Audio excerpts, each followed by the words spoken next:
Všetky tie štáty dneska sú pod tlakom ekonomickej krízy. Samozrejme sú väčšie štáty, ktoré môžu byť aj nejakými lídrami v nejakých procesoch a potom sú štáty menšie alebo také malé ako je Slovensko. A napriek tomu, že všetci sú ako keby pod rovnakým tlakom, tie výsledky nie sú všade rovnaké.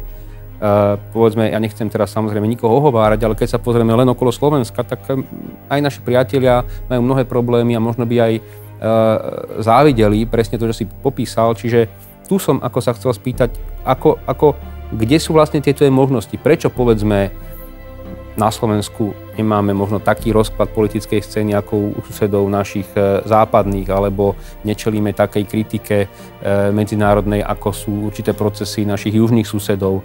Čiže čo podľa teba, čo sme urobili dobre, alebo na čo ty kladieš dôraz v takýchto časoch krízy? Vrátil by som sa na začiatok krízy, kedy sme ju nevedeli odhadnúť. Vôbec nikto nevedel, ako ďaleko kríza môže zájsť. Reakcia vlád v Európe a vo svete na krízu bola rôznorodá a niekde bola taká, že vyhnala ľudí do ulic.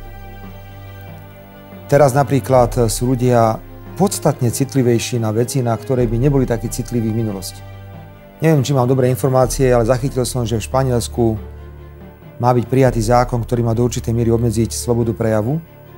A okamžite to vyvolalo masívne protesty na uliciach, pretože ľudia teraz sú podstatne háklivejší na všetko, úplne na všetko.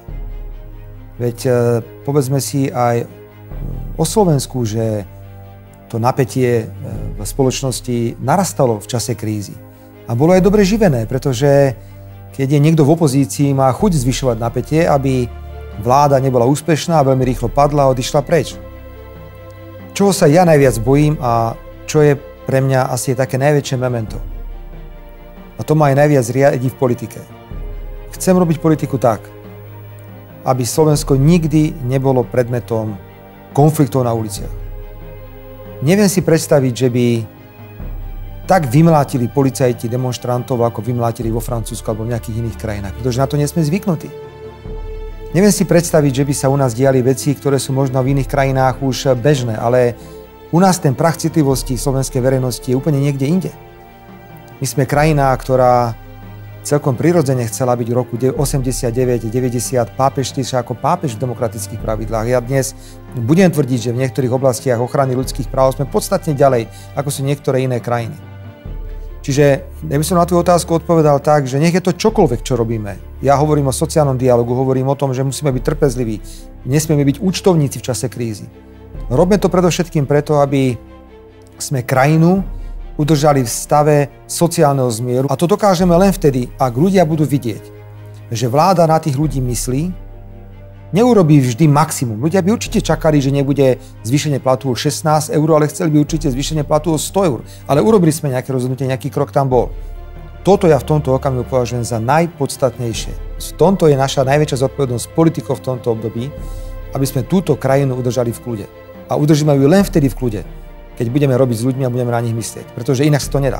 Ak ľudí znervozníme, a aj sme niekedy znervoznili, a hlúpostiami sme znervoznili. Ja som niečo hovoril na našom sneme.